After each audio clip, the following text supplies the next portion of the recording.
ചേർത്തല താലൂക്ക് ആശുപത്രിയുടെ ദുരവസ്ഥ പരിഹരിക്കണമെന്ന ആവശ്യം കേരള ഡെമോക്രാറ്റിക് പാർട്ടിയുടെ നേതൃത്വത്തിൽ ചേർത്തല താലൂക്ക് ഓഫീസിന് മുന്നിൽ ജനകീയ ധർണ സംഘടിപ്പിച്ചു.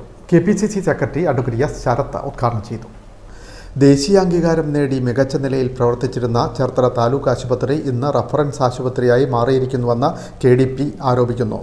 ആശുപത്രിയുടെ പഴയകാല പ്രതാപം വീണ്ടെടുക്കണമെന്ന് ആവശ്യപ്പെട്ടാണ് KDP ചേർത്തല, അരൂർ നിയോജകമണ്ഡലങ്ങളുടെ നേതൃത്വത്തിൽ ജനകീയ ധർണ ഒരുക്കിയത്. KPCC എക്സിക്യൂട്ടീവ് അംഗം അഡ്വക്കേറ്റ് എസ് ശരത്ത് ഉദ്ഘാടനം ചെയ്തു.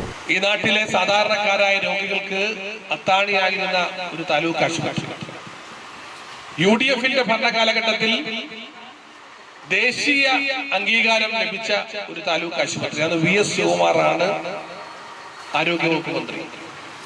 ദേശീയ അംഗീകാരം ലഭിച്ച ഒരു താലൂക്ക് ആശുപത്രി ഇന്ന് അതിന്റെ ശോചനീയ അവസ്ഥ എന്ന് പറഞ്ഞാൽ, കുറച്ച് നാളുകൾക്ക് മുമ്പ് കിഡ്നി പേഷ്യൻസ് വൃക്ക രോഗവുമായി ബന്ധപ്പെട്ടുകൊണ്ട് ചികിത്സിക്കുന്ന രോഗികൾക്കടക്കമുള്ള മരുന്നുകൾ നൽകാനാവാതെ വന്ന സാഹചര്യമുണ്ടായി.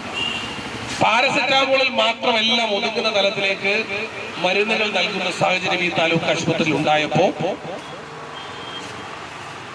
ഇതിന്റെ നിലവാരം ഏത് തലത്തിലേക്ക് താഴ്ന്നുപോയി എന്ന് നമ്മൾ തിരിച്ചറിയണം. KDP സംസ്ഥാന ട്രഷറർ CB തോമസ് മുഖ്യപ്രഭാഷണം നടത്തി. സംസ്ഥാന സമിതി അംഗവും ജില്ലാ വൈസ് പ്രസിഡന്റുമായ ബിജു കോട്ടുപള്ളി അധ്യക്ഷനായി.